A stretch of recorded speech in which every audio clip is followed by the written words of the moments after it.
నమస్కారం ETV news కు స్వాగతం ఈనాటి ముఖ్యాంశాలు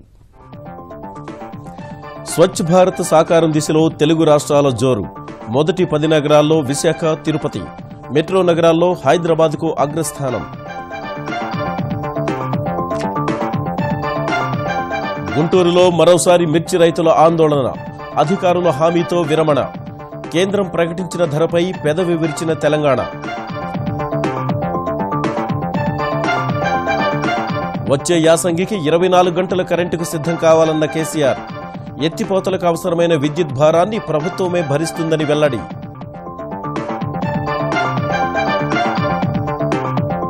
వైద్యారోగ్య శాఖపై కేసీఆర్ సమీక్ష పేదలకు మరింత ఉపయోగకరంగా పనితీరు ఉండాలని ఉద్బోధ జిల్లాల హెల్త్ ప్రొఫైల్ రూపొందించాలని ఆదేశాలు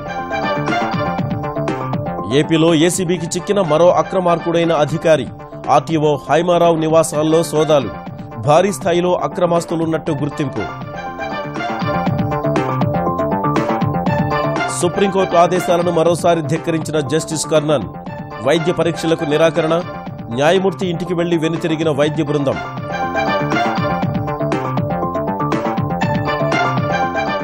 కశ్మీర్లో చొరబాట్ల నివారణకు సైన్యం ముమ్మర కూంబింగ్ జవాన్ల మృతదేహాలను ఛిద్రం చేసిన ఘటనకు తగిన బదులిస్తామన్న సైన్యాధ్యక్షుడు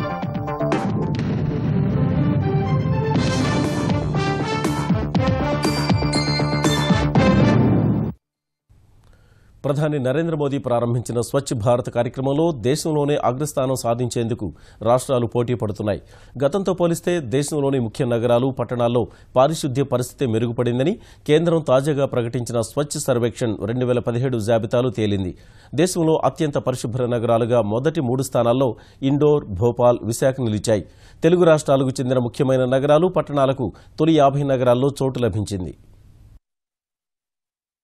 స్వచ్ఛత దిశగా తెలుగు రాష్ట్రాలు చేస్తున్న కృషికి మరోసారి గుర్తింపు లభించింది కేంద్ర పట్టణాభివృద్ధి శాఖ 2017కు ప్రకటించిన స్వచ్ఛ సర్వేక్షణ్ జాబితాలో ఇరు రాష్ట్రాలకు చెందిన ముఖ్య నగరాలు పట్టణాలు చోటు దక్కించుకున్నాయి స్వచ్ఛ సర్వేక్షణ్లో మొత్తం 434 నగరాలు పట్టణాలు పోటీపడగా దేశంలోనే అత్యంత పరిశుభ్ర నగరంగా మధ్యప్రదేశ్లోని ఇండోర్ చోటు దక్కించుకుంది ఆ రాష్ట్ర రాజధాని భోపాల్ రెండో పరిశుభ్ర నగరంగా నిలిచింది నవ్యాంధ్ర ఆర్థిక రాజధాని విశాఖపట్నం 3వ స్థానం సాధించింది సూరత్ మైసూరు 4-5 స్థానాల్లో నిలవగా ఆధ్యాత్మిక నగరి తిరుపతి 9 నవ్యాంధ్ర రాజధాని నగరం విజయవాడ 19వ స్థానం సాధించింది 31వ స్థానంలో ఉన్న తాడిపత్రి 2 లక్షల్లోపు జనాభా ఉండి వేగంగా అభివృద్ధి చెందుతున్న పట్టణంగా నిలిచింది స్వచ్ఛ సర్వేక్షణలో హైదరాబాద్ మహానగరపాలక సంస్థ జీహెచ్ఎంసీకి 22వ ర్యాంక్ తెలంగాణలోని రెండో ముఖ్య నగరం వరంగల్ 28 సూర్యాపేట 30వ స్థానంలో నిలిచాయి నర్సరావుపేట 40 కాకినాడ 43 తెనాలి 44 సిద్దిపేట 45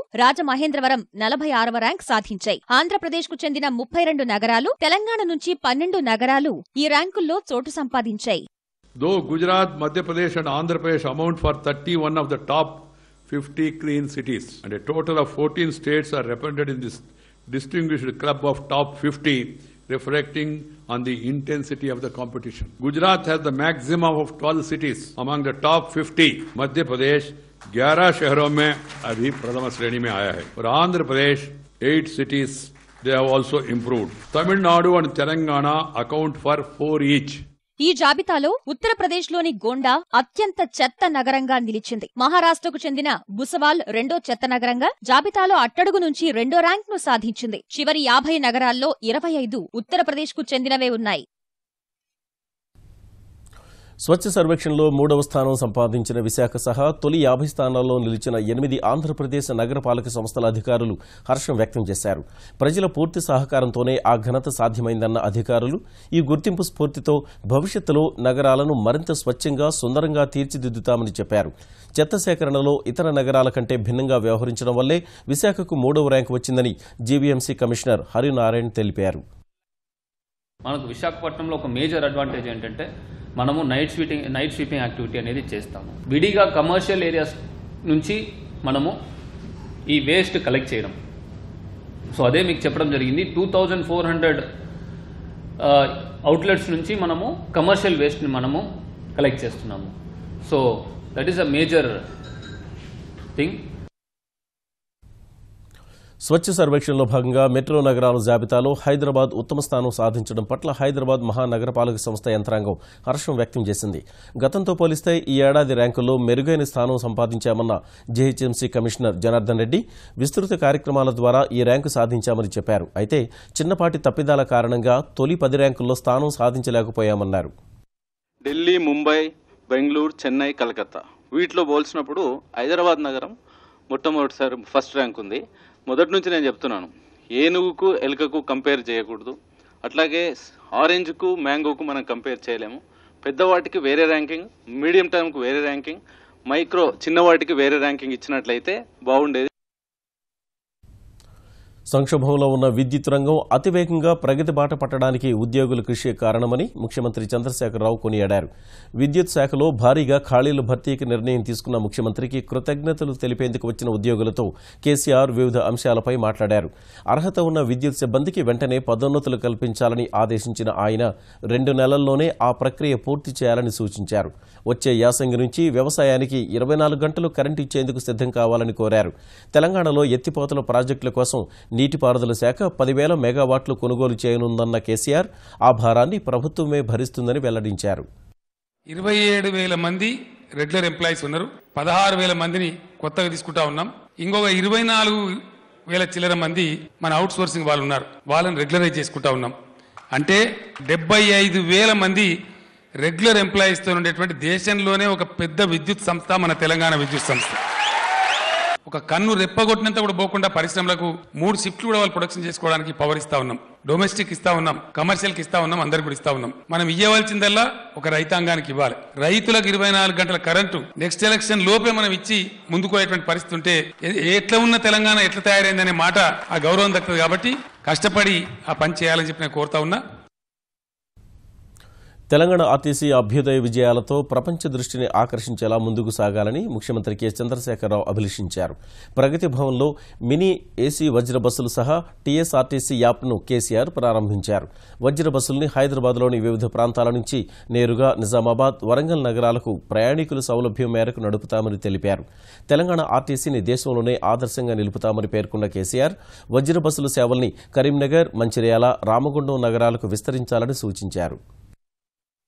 హైదరాబాద్ నగరంలో వచ్చేటువంటి నష్టాన్ని జీహెచ్ఎంసీ భర్తీ చేయాలని చెప్పి వారు చట్టం పాస్ చేసి ఇవ్వడం జరిగింది. ఇక్కడ నుంచి మీకు డెఫినెట్ గా ఎవ్రీ మంత్ జీహెచ్ఎంసీ నుంచి రావాల్సింది మీకు వస్తుంది. మీ అప్పుడు కూడా కొంత ఏం చేయాలని మేము ఆలోచిస్తా ఉన్నాం.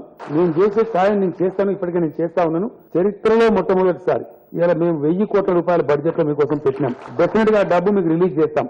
ఆర్టీసీ బతకాలా, ఆర్టీసీ వర్ధిల్లాలా, ఆర్టీసీ కార్మికులు ఇళ్లలో వాళ్ళు ఆనందంగా ఉండాలి, అవసరమైన అన్ని రకాల ఆశీస్సులు, సపోర్టు మీ గవర్నమెంట్ పరంగా ఉంటుందని తెలియజేస్తూ వజ్రా బస్సులు దేశంలోనే ఒక రెవల్యూషనరీ పద్ధతిలో ఏదైతే బస్సులు ప్రారంభిస్తున్నారో మిమ్మల్ని అందరినీ మరొకసారి కంగ్రాచులేట్ చేస్తూ హృదయపూర్వకంగా అభినందిస్తూ నేను సెలవు తీసుకుంటా ఉన్నాను. జై తెలంగాణ. మిర్చి ధర కొనుగోళ్ల విషయంలో ఎలాంటి ఆందోళన వద్దని రైతులకు గుంటూరు మిర్చి యార్డు అధికారులు, ఆంధ్రప్రదేశ్ ప్రభుత్వ యంత్రాంగం భరోసా ఇచ్చాయి. 1,500 రూపాయల బోనస్ ప్రకటించినా వ్యాపారులు ధరలు మరింత తగ్గించేశారంటూ ఇవాళ గుంటూరు మిర్చి యార్డు వద్ద రైతులు ధర్నాకు దిగారు. మిర్చి yard chairman Subbarao, 2 joint collector Venkateswararao రైతులతో చర్చించి ఎలాంటి ఇబ్బందులు కలగకుండా చర్యలు చేపడతామని హామీ ఇవ్వడంతో 4 గంటల తర్వాత ఆందోళన విరమించారు. కేంద్రం 6,250 రూపాయల మద్దతు ధర ప్రకటించినందున భారీగా లారీలు వచ్చాయని పేర్కొన్న సంయుక్త కలెక్టర్ కోల్డ్ స్టోరేజీల వద్దే గ్రేడింగ్ చేయించి కొంటామని స్పష్టం చేశారు.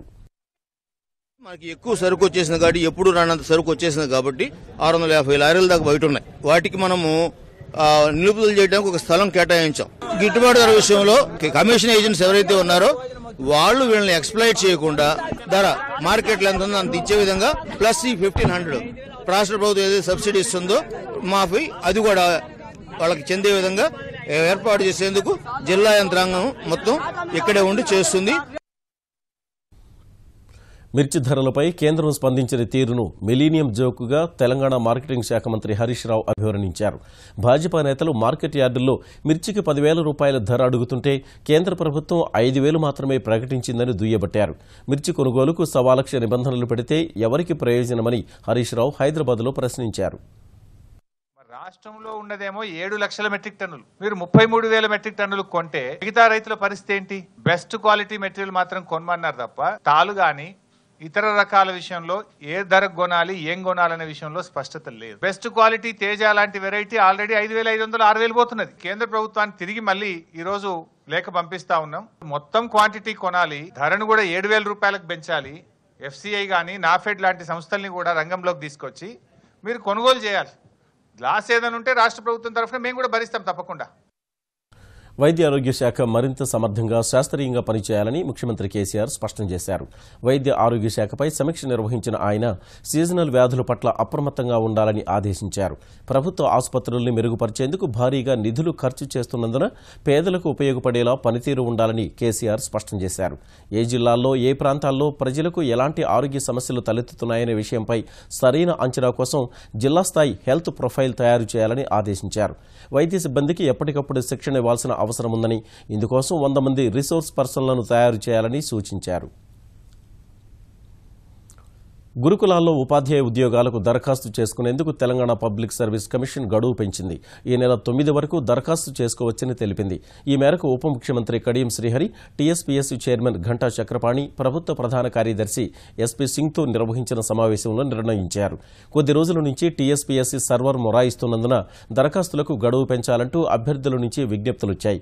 ఈ విజ్ఞప్తులను పరిగణలోకి తీసుకున్న టీఎస్పీఎస్సీ ఈ నెల 9 వరకు దరఖాస్తు చేసుకునేందుకు అవకాశం కల్పించింది. ముఖ్యమంత్రి చంద్రబాబు అమెరికా పర్యటనకు వెళ్లడంతో అమరావతిలోని ఆంధ్రప్రదేశ్ సచివాలయం మంత్రులు లేక బోసిపోయింది. సచివాలయానికి ఇవాళ మంత్రి నారా లోకేష్ మినహా మరే మంత్రి హాజరు కాలేదు. లోకేష్ మాత్రం పంచాయతీరాజ్, గ్రామీణాభివృద్ది, ఐటీ శాఖ ఉన్నతాధికారులతో సమీక్షలు నిర్వహించారు. మిగిలిన మంత్రుల్లో చాలా మంది జిల్లాలకే పరిమితమయ్యారు. ప్రతి సోమవారం సహా గురువారం కూడా ఫిర్యాదులు స్వీకరించాలని, ఇందుకోసం మంత్రులు తప్పనిసరి సచివాలయానికి రావాలని ముఖ్యమంత్రి ఆదేశించినప్పటికీ గురువారమైన ఇవాళ లోకేష్ మినహా ఒక్క మంత్రి కూడా హాజరు కాలేదు. జగన్ అక్రమాస్తుల కేసులో ఎన్ఫోర్స్మెంట్ డైరెక్టరేట్ 6వ ఛార్జిషీట్ దాఖలు చేసింది. పెన్నా గ్రూప్ పెట్టుబడుల వ్యవహారంపై ఈడీ ఈ అభియోగ పత్రం దాఖలు చేసింది. Jagati publications, Carmel ఏషియాల్లో Penna group సంస్థలు 68 కోట్లు పెట్టుబడులు పెట్టినట్లు ఈడీ గుర్తించింది. ప్రతిఫలంగా పెన్నా గ్రూప్నకు వైఎస్ సర్కార్ అనంతపురం జిల్లాలో 231 ఎకరాల భూమి, కర్నూలు జిల్లాలో 304 హెక్టార్ల సున్నపురాయి గనుల లీజు, రంగారెడ్డి జిల్లాలో 821 ఎకరాల సున్నపురాయి గనుల లీజు పునరుద్దరించినట్లు సీబీఐ దర్యాప్తు తేలింది. సీబీఐ ఛార్జిషీట్ ఆధారంగా విచారణ చేపట్టిన ఈడీ నిందితులు మనీ లాండరింగ్ నిరోధక చట్టం ఉల్లంఘించినట్లు గుర్తించింది. ఈ వ్యవహారంలో ఇప్పటికే సుమారు 50 కోట్ల రూపాయల ఆస్తుల్ని తాత్కాలికంగా జప్తు చేసింది. జగన్, విజయసాయిరెడ్డి, పెన్నా ప్రతాపరెడ్డి మనీ లాండరింగ్కు పాల్పడినట్లు తాజాగా అభియోగ పత్రం దాఖలు చేసింది. Jagati publications, Carmel Asia, Pioneer resorts, PR energy తదితర సంస్థల్ని నిందితులుగా పేర్కొంది. మరో 5 అభియోగ పత్రాలను సమర్పించేందుకు ఈడీ కసరత్తు చేస్తోంది. కాంగ్రెస్ సీనియర్ నేత, తెలుగు రాష్ట్రాల కాంగ్రెస్ పార్టీ వ్యవహారాల ఇన్ఛార్జ్ దిగ్విజయ్ సింగ్ పై హైదరాబాద్ జూబ్లీహిల్స్ పోలీస్ స్టేషన్లో కేసు నమోదైంది. జూబ్లీహిల్స్ ఎమ్మెల్యే మాగంటి గోపీనాథ్ ఇచ్చిన ఫిర్యాదుపై పోలీసులు ఎఫ్ఐఆర్ నమోదు చేశారు. తెలంగాణ పోలీసు శాఖ నకిలీ ఐసిస్ వెబ్సైట్ నిర్వహిస్తూ ముస్లిం యువతను పక్కదారి పట్టిస్తోందంటూ దిగ్విజయ్ చేసిన ట్వీట్లపై ఎమ్మెల్యే గోపీనాథ్ ఫిర్యాదు చేశారు. 3 రోజుల క్రితమే ఫిర్యాదు అందినప్పటికీ న్యాయ సలహా తీసుకున్న తర్వాతే దిగ్విజయ్పై కేసు నమోదు చేయాలని నిర్ణయించిన ఉన్నతాధికారులు ఇవాళ ఎఫ్ఐఆర్ నమోదు చేశారు. ఆదాయానికి మించి ఆస్తులు కూడబెట్టారనే ఆరోపణలపై రవాణా శాఖ ప్రాంతీయ రవాణా అధికారి సిఎన్వి హయమారావు ఇళ్లపై ఆంధ్రప్రదేశ్ అవినీతి నిరోధక శాఖ సోదాలు నిర్వహించింది. ఉభయ గోదావరి, కృష్ణా జిల్లాలు, విజయవాడలోని రవాణా శాఖ ప్రధాన కార్యాలయంలో పనిచేసిన హయమారావుపై అవినీతి ఆరోపణలు రాగా కొంతకాలం క్రితం శ్రీకాకుళం ప్రాంతీయ రవాణా అధికారిగా బదిలీ చేశారు. ఇప్పటి వరకు అక్కడ విధుల్లో చేరకుండా ఆయన సెలవులో ఉన్నారు. ఏసీబీ అధికారులు ఉదయం నుంచి ఏలూరు, కడప, రాజమహేంద్రవరంలోని హయమారావు ఇళ్లలో సోదాలు చేశారు. ఆయన భారీ పేరిట ఉన్న విలువైన నివాస స్థలాన్ని గుర్తించారు. రాజమహేంద్రవరం, నల్గొండలో 11 ఇళ్ల స్థలాలు, ఏలూరు మండలం కొప్పాకలో 10 ఎకరాల వ్యవసాయ భూమి, విజయవాడ, విశాఖలో కుమార్తెల పేర 2 ఫ్లాట్లు గుర్తించారు. 1 కిలో బంగారం, 5 కిలోల వెండి, 2,80,000 నగదు స్వాధీనం చేసుకున్నారు. 13 లక్షల విలువైన కారు, 12 మద్యం సీసాలు స్వాధీనం చేసుకున్నారు. ఆస్తుల విలువ కోట్లలో ఉండవచ్చని భావిస్తున్న అధికారులు ఆస్తుల విలువను మదింపు చేస్తున్నారు. కోనేరు లక్ష్మయ్య విశ్వవిద్యాలయం ఇంజనీరింగ్ ప్రవేశ పరీక్షల ఫలితాలను కేఎల్యూ ఉపాధ్యక్షుడు రాజా హరీన్ ఇవాళ విడుదల చేశారు. శ్రీవర్ధన్, అభయ్, అభిజిత్ తొలి 3 ర్యాంకులు సాధించారు. మొదటి 20 ర్యాంకర్లకు 25 లక్షలకు పైగా బహుమతి ప్రదానం చేయనున్నట్లు హరీన్ చెప్పారు. అంతేకాకుండా ఉచిత విద్య సహా ఫీజు రాయితీలు కూడా కల్పిస్తామన్నారు. ఈ నెల 14 నుంచి 17 వరకు కౌన్సిలింగ్ నిర్వహిస్తామని తెలిపారు. रैंकर की 3 lakh rupees cash award, second ranker की 2,75,000, थर्ड रैंकर की 2,50,000, फोर्थ रैंकर की 2,25,000, फिफ्थ रैंकर की 2 लाख, सिक्स्थ रैंकर की 1,75,000, सेवंथ रैंकर की 1,50,000, एट्थ रैंकर की 1,25,000, नाइन्थ रैंकर की 1 लाख, అలాగే 10th रैंकर की 1 लाख. 2016 ఏడాది దాదాసాహెబ్ ఫాల్కే అవార్డు గ్రహీత కళా తపస్వి కె విశ్వనాథ్ దంపతుల్ని కేంద్ర పట్టణాభివృద్ధి శాఖ మంత్రి వెంకయ్య నాయుడు ఘనంగా సత్కరించారు. ఢిల్లీలోని తన నివాసంలో జరిగిన ఈ కార్యక్రమంలో సహచర మంత్రి అశోక్ గజపతిరాజు, నటుడు కృష్ణంరాజు దంపతులు సహా నిర్మాత దిల్ రాజు, కేంద్ర విజిలెన్స్ కమిషనర్ కెవి చౌదరి పాల్గొన్నారు. తెలుగు జాతి సహా దేశం మొత్తం గర్వించదగిన దర్శకుడు విశ్వనాథ్ అని వెంకయ్య కొనియాడారు.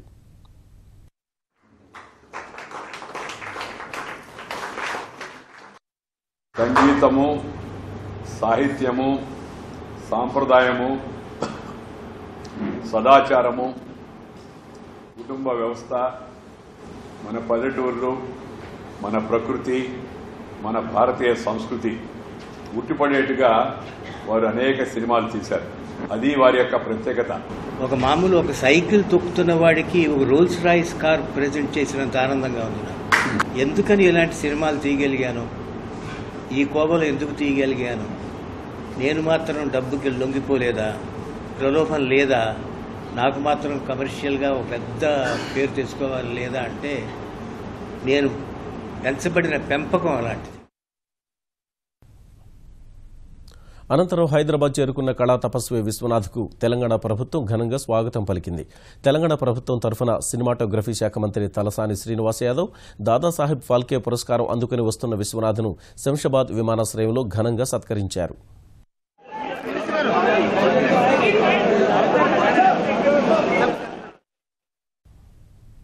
ప్రముఖ బ్యాడ్మింటన్ క్రీడాకారిణి పీవీ సింధుకు తెలంగాణ ప్రభుత్వం 1000 గజాల స్థలం కేటాయించింది. ఒలింపిక్స్లో రజత పతకం సాధించినందుకు ప్రకటించిన భూమిని ఇప్పుడు కేటాయించింది. ఈ మేరకు ప్రగతి భవన్లో ముఖ్యమంత్రి కేసీఆర్ భూమికి సంబంధించిన పత్రాలను సింధుకు అందజేశారు. హైదరాబాద్లో ఇంటి నిర్మాణం కోసం తెలంగాణ ప్రభుత్వం ఈ భూమిని అందించింది. భారత సైనికుల మృతదేహాలను ఛిద్రం చేసిన ఘటనపై సరైన సమయంలో దీటైన సమాధానమిస్తామని సైన్యం ప్రకటించింది. అందుకు భవిష్యత్ కార్యాచరణ ఏమీ లేదని, పని పూర్తయిన తర్వాత అన్ని వివరాలు తెలుస్తాయని సైన్యాధ్యక్షుడు జనరల్ బిపిన్ రావత్ చెప్పారు. ఇటీవల చోటు చేసుకుంటున్న ఉగ్రవాద దాడులు, బ్యాంకు దోపిడీలపై స్పందించిన ఆయన చొరబాట్లను అరికట్టేందుకు చర్యలు తీసుకున్నామని వివరించారు. పరిస్థితిని అదుపులోకి తెచ్చేందుకు నిరంతరం కూంబింగ్ నిర్వహిస్తున్నట్టు జనరల్ రావత్ తెలిపారు. Combing operation goes on regularly, it is everyday affair. आज कोई नया कॉम्बिंग ऑपरेशन नहीं हो रहा है, रेगुलर अफेयर है. ये है कि थोड़ी अब की बार आज जो कॉम्बिंग ऑपरेशन चल रहा है वो इसलिए हो रहा है कि कुछ बैंक लूटे गए हैं, कुछ हमारे पुलिसकर्मी मारे गए हैं, some policeman have been killed. So it is just to make sure that the situation is brought under control. Terrorist जो है इन्फिल्ट्रेशन और घुसपैठ की कोशिश कर रहे हैं. They are going to attempt infiltration. The snows are melting, the summer months have started. So like each year infiltration will commence and we are taking measures. We have beefed up our counter infiltration posture to take care of the situation. అత్యంత భారీ కాయంతో కదల్లేని స్థితిలో చికిత్స కోసం Egypt నుంచి ముంబైకి వచ్చిన యమాన్ అహ్మద్ తదుపరి చికిత్స నిమిత్తం యూఏఈ వెళ్లనున్నారు. ముంబై సైఫీ ఆసుపత్రి నుంచి డిశ్చార్జ్ అయిన యమాన్ను యూఏఈ తరలించనున్నారు. ఫిబ్రవరిలో ముంబై చేరుకున్న సమయంలో 498 కేజీలున్న యమాన్ బరువు ప్రస్తుతం 170 కేజీలకు తగ్గింది. అయితే వైద్యులు సరైన చికిత్స అందించడం లేదని గత నెల యమాన్ సోదరి షైమా ఆరోపించారు. ఈ నేపథ్యంలో యమాన్కు చికిత్స అందించేందుకు యూఏఈలోని వీపీఎస్ బుర్జిల్ ఆసుపత్రి ముందుకు వచ్చినందున ఆమెను అక్కడికి తరలించేందుకు సిద్దమయ్యారు. మరోవైపు షైమా ఆరోపణల్ని సైఫీ ఆసుపత్రి యాజమాన్యం, వైద్యులు తోసిపుచ్చారు. న్యాయ వ్యవస్థలో అవినీతిపై తీవ్ర ఆరోపణలు చేసి కోర్టు ధిక్కరణ అభియోగాలు ఎదుర్కొంటున్న కలకత్తా హైకోర్టు న్యాయమూర్తి జస్టిస్ కర్ణన్కు సుప్రీంకోర్టు ఆదేశాలతో వైద్య పరీక్షలు నిర్వహించేందుకు బంగాల్ పోలీసులు చేసిన ప్రయత్నం ఫలించలేదు. ఈ మేరకు వైద్య బృందంతో బంగాల్ పోలీసులు జస్టిస్ కర్ణన్ నివాసానికి వెళ్లగా వైద్య పరీక్షలు చేయించుకునేందుకు ఆయన నిరాకరించారు. మానసికంగా తాను పూర్తి ఆరోగ్యంతోనే ఉన్నందున వైద్య పరీక్షలు అవసరం లేదన్న కర్ణన్ కుటుంబ సభ్యులు లేకుండా తనకు పరీక్షలు నిర్వహించడం చట్టవిరుద్ధమని బంగాల్ పోలీసులకు స్పష్టం చేశారు. ఈ మేరకు ఆయన బంగాల్ పోలీసులకు లేఖను కూడా రాసిచ్చారు. భారత న్యాయ వ్యవస్థలో అవినీతి పేరుకుపోయిందని, పలువురు న్యాయమూర్తులు అవినీతిలో కూరుకుపోయారని ఆరోపణలు చేసినందుకు జస్టిస్ కర్ణన్ కోర్టు ధిక్కరణ కింద విచారణ ఎదుర్కొంటున్నారు. ఇందులో భాగంగానే జస్టిస్ కర్ణన్కు వైద్య పరీక్షలు నిర్వహించి మే 8 నాటికి నివేదిక సమర్పించాలని సుప్రీంకోర్టు ఈ నెల 1న బంగాల్ పోలీసుల్ని ఆదేశించింది. వేరువేరు బ్యాంకులకు సంబంధించి నిరర్ధక ఆస్తుల సమస్య పరిష్కారానికి బ్యాంకింగ్ చట్టానికి సవరణలు చేస్తూ రూపొందించిన ఆర్డినెన్స్కు కేంద్ర కేబినెట్ ఆమోదం తెలిపిన వేళ స్టాక్ మార్కెట్లు మళ్లీ లాభాల బాట పట్టాయి. సెన్సెక్స్ ఇవాళ 231 పాయింట్లు లాభపడగా జాతీయ స్టాక్ ఎక్స్చేంజ్ సూచీ నిఫ్టీ మరో కొత్త రికార్డు స్థాయి వద్ద స్థిరపడింది. ఉదయం 30,070 పాయింట్ల వద్ద ఉత్సాహంగా ప్రారంభమైన సూచీ మొదట్లో స్వల్ప హెచ్చుతగ్గుల మధ్య ఒక దశలో 30,007 పాయింట్ల కనిష్ట స్థాయిని నమోదు చేసింది. తర్వాత కొనుగోళ్లు పెరిగి 30,170 పాయింట్ల గరిష్ట స్థాయిని తాకింది. చివరకు 30,126 వద్ద ముగిసింది. జాతీయ స్టాక్ ఎక్స్చేంజ్ నిఫ్టీ 48 పాయింట్లు లాభపడిన సూచీ 9,360 పాయింట్ల వద్ద స్థిరపడింది. ఇక ఈనాటి ముఖ్యాంశాలు మరోసారి. స్వచ్ఛ భారత్ సాకారం దిశలో తెలుగు రాష్ట్రాల జోరు. మొదటి 10 నగరాల్లో విశాఖ, తిరుపతి, మెట్రో నగరాల్లో హైదరాబాద్కు అగ్రస్థానం. గుంటూరులో మరోసారి మిర్చి రైతుల ఆందోళన. అధికారుల హామీతో విరమణ. కేంద్రం ప్రకటించిన ధరపై పెదవి విరిచిన తెలంగాణ.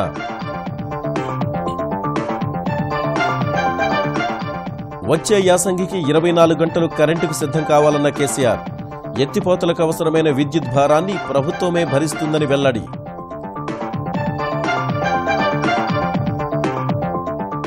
వైద్యారోగ్య శాఖపై కేసీఆర్ సమీక్ష. పేదలకు మరింత ఉపయోగకరంగా పనితీరు ఉండాలని ఉద్బోధ. జిల్లాల హెల్త్ ప్రొఫైల్ రూపొందించాలని ఆదేశాలు. ఏపీలో ఏసీబీకి చిక్కిన మరో అక్రమార్కుడైన అధికారి. ఆర్టీఓ హైమారావు నివాసాల్లో సోదాలు. భారీ స్థాయిలో అక్రమాస్తులున్నట్టు గుర్తింపు. సుప్రీంకోర్టు ఆదేశాలను మరోసారి ధిక్కరించిన జస్టిస్ కర్ణన్. వైద్య పరీక్షలకు నిరాకరణ. న్యాయమూర్తి ఇంటికి వెళ్లి వెనుతిరిగిన వైద్య బృందం.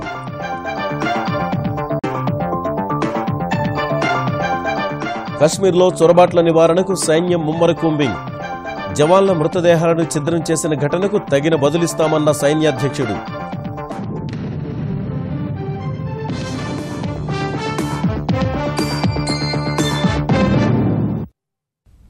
ఈటీవీ న్యూస్ సమాప్తం. నమస్కారం.